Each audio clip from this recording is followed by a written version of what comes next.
Aí são as outras normas, né? São as outras normas, né? Uhum. Exatamente isso. Na verdade, o que ocorre?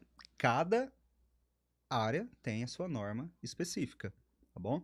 Você tem a norma da construção civil, você tem agora há pouco a NR10, que é eletricidade, a NR12, que é máquina e tudo mais. Uhum. Porém, volto a dizer, não é porque uma empresa está enquadrada numa norma específica que ela está livre de cumprir as outras NRs. Certo? Exatamente. É por isso que a assessoria é tão importante. É ter um profissional capacitado ali que vai cuidar disso, ele vai identificar tudo isso e vai elaborar um programa que seja assertivo, não um laudo genérico, tá? Assim, acontece muito de venda de laudos. Uhum. Acontece muito no meio aí. Só que a pessoa faz um laudo, manda para a empresa, não aplica. Então, para começar, não vai na empresa para fazer. Acontece muito, Vixe. tá? Aí o programa não é aplicado de forma corretamente. Não adianta nada. Não adianta mascarar. Uhum. Porque aí vem uma fiscalização, aí a coisa é séria, né? Olha, falando de fiscalização, então eu vou te falar uma coisa. Vou te indagar com uma outra pergunta. Uhum. Um auditor do Ministério do Trabalho, quando ele chega para fazer uma fiscalização, quantos fatores você acha que ele vai avaliar? Na minha visão, todos. Não, tudo bem, mas cita um número para mim. Ah, quantos? Quantos? Quantidade? Acho que uns 20. Eu 20? acho que tá por aí também, 20 a 20. 30, talvez. No mínimo 47. 47. No No mínimo mínimo. E tem que 47. cumprir todos, né? Porque se tiver algum fora. Tem que cumprir todos. Na verdade, eu já vi casos que 5 irregularidades bobas, certo? Resultaram em multa. Nossa. Ok? Então, assim, é claro que não é sempre que a gente pode citar exemplos nesse caso, é um caso delicado Sim. de estar se falando. Todos aqueles exemplos que eu passei anteriormente estão no Então, Ministério, público, né? no Ministério Público Nas Federal, notícias, né? A gente pode nas ver. notícias, tá? Só Uhum. pesquisar, tá? Mas é muito complicado, tá? E o cara vai para pegar, tá? E assim, é uma coisa, além do risco a uma multa, uma possível criminalização e tudo mais, tem a questão também que a mídia pode te expor, ok? Exatamente. Então, é uma coisa, assim, muito, muito desagradável. Bem Uhum. desagradável mesmo. Imagina a situação assim, você, de repente, tá lá trabalhando, tranquilo, e aí você vê na porteira da. Estamos falando de fazenda, então vamos citar esse exemplo. Você vê na Uhum. porteira da fazenda o carro do Ministério Público Federal acompanhado da Polícia Federal, tá? Aí Tem esse detalhe aí que a é gente não tinha foda. comentado ainda. Porque vem. Nessas horas não existe ateu, não. Exatamente. Tem nem como correr. Exatamente. Apareceu, já E era. assim, são casos e casos. Eu sei de casos que foi uma vistoria tranquila, vamos dizer assim, e tem casos bem complicados. Às vezes, 2, 3 auditores, acompanhado de 3, 4 carros da Polícia Federal, Nossa. e aí a mídia cai de cima. Né? Uhum. A mídia cai de cima. Aí tem toda a exposição do profissional, da empresa em Uhum. si, às vezes até da família. Né? É É. muito complicado. Se é uma cidade pequena, por exemplo, né? Acaba manchando até a reputação da família, né? É triste isso daí. É. E com O, certeza as pessoas também que trabalham no campo, os produtores, sejam eles pequenos, médios, grandes, eles não querem fazer sacanagem, né? Às vezes acabam caindo nesse tipo de coisa aí por desconhecimento, né? Enfim. É. Você ia falar, André? não, que você comentou aí do PGR, né? Tem vamos dizer assim, diversos ramos que utilizam, né, PGRs. Eu, por exemplo, trabalho com transporte, a gente trabalha muito com PGR. Eu queria só destacar para o povo, pro pessoal que está em casa, realmente entender que realmente precisa de um profissional qualificado, né? Como o José aqui, ele tem a área dele, né? Quem precisar, procura ele, a gente vai deixar ali o Os contato contatos. dele para poder entrar em Isso contato. mesmo. Por quê? Esse documento é um documento realmente muito robusto. Tem vários pontos que eles vão olhar, é grande. Então, só uma pessoa é especializada para poder fazer. É igual você comentou, existe pessoas que querem comprar? Existe porque a gente sabe que o brasileiro, né, ele sempre gosta de Dá dar um um jeito. jeitinho. Mas sempre façam a coisa certa, né? Como ele comentou aqui, existe a fiscalização e ela é pesada, né? Então, precisou, procura um profissional qualificado, porque realmente esse assunto é muito sério. Aí já queria emendar, você já chegou a presenciar realmente alguma, ou ficou sabendo de algum fazendeiro conhecido seu ou próximo que foi auditado e foi multado? Só antes de você responder, aproveitando a pergunta do espectador aqui.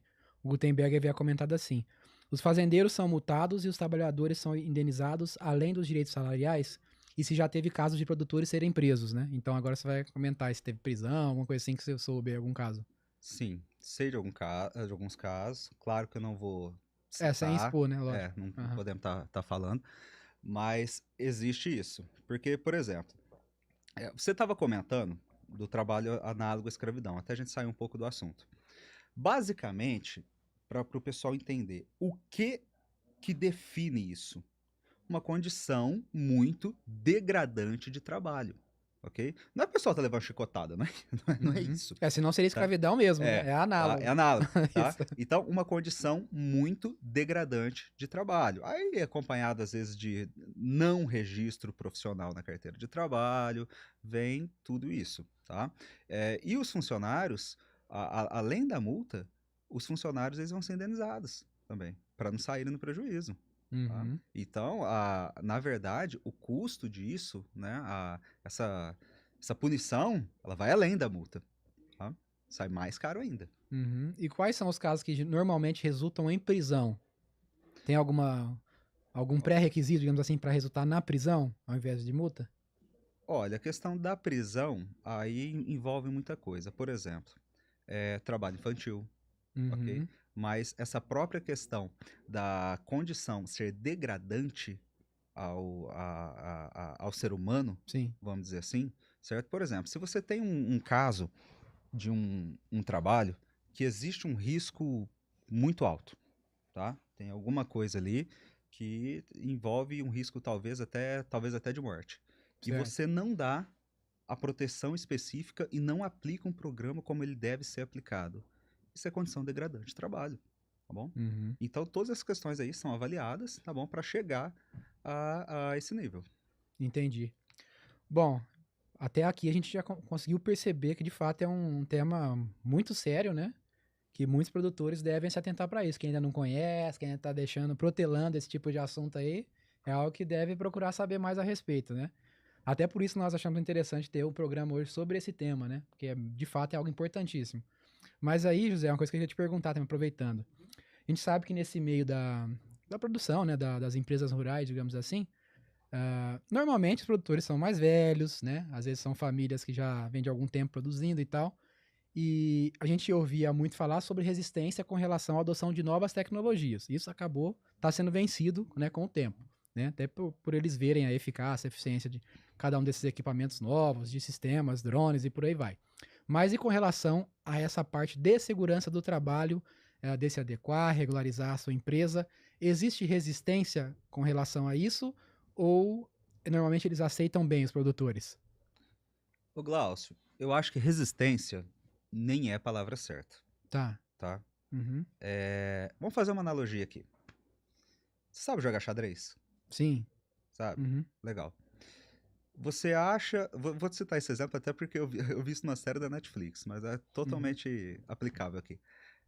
Você acha que você daria conta de jogar xadrez contra um campeão russo? Os russos são os melhores Uhum. jogadores de xadrez do mundo. Você acha que você daria conta? Com certeza não. Exatamente. É essa a questão. O que acontece muito, às vezes, nem é resistência.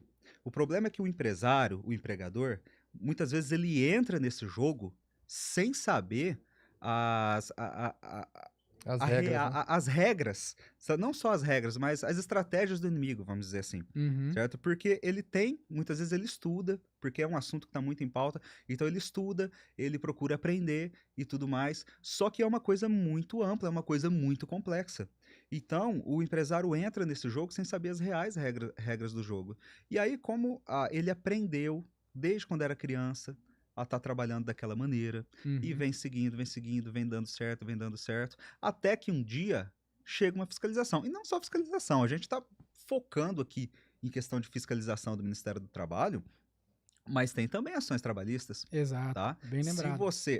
Se você não dá a estrutura necessária para um funcionário trabalhar e ele entrar na justiça e comprovar isso, pode ter certeza que você vai sofrer punição. E Uhum. a mão da justiça do Tá? trabalho é pesada. É. O pessoal não costuma aliviar, não. Uhum. Olha, já acompanhei algumas audiências e é complicado. É, porque eu acredito assim, que sempre partem do princípio de que a pessoa realmente tem razão no que ela tá pedindo, né? Até porque Olha, tem muito empresa que a gente sabe que tem empresa que passa do ponto, né? é até interessante você falar isso, porque assim, ó, num processo trabalhista, quando o empregador recebe a notificação, que é uma cartinha, né? Lá vem escrito assim, ó, autor, fulano de tal, é o empregado, né? O Uhum. funcionário. Aí vem escrito, réu, empresa tal, tal, tal, tal, tal, tá? Então, realmente, quando a empresa chega para ser julgada, a imagem que se tem é que o funcionário é o bonzinho e a empresa está errada. Como reverter isso? Comprovando, certo? Como que isso vai ser comprovado? Com tudo isso que eu te falei até agora. Só que tem que ser tudo documentado. Tá? Uhum. Testemunha é bom, ajuda? Sim. Mas se você tem, de fato, documentações que comprovem tudo, tá? Você não tem que ter medo. Ninguém Exato. consegue mentir pro papel, né? É. Exatamente. Temos mais alguns comentários aí. Leandro Pimenta, parabéns pelo conteúdo. Obrigado, Leandro. Nicole falou boa. Boa noite, Boa Nicole. noite.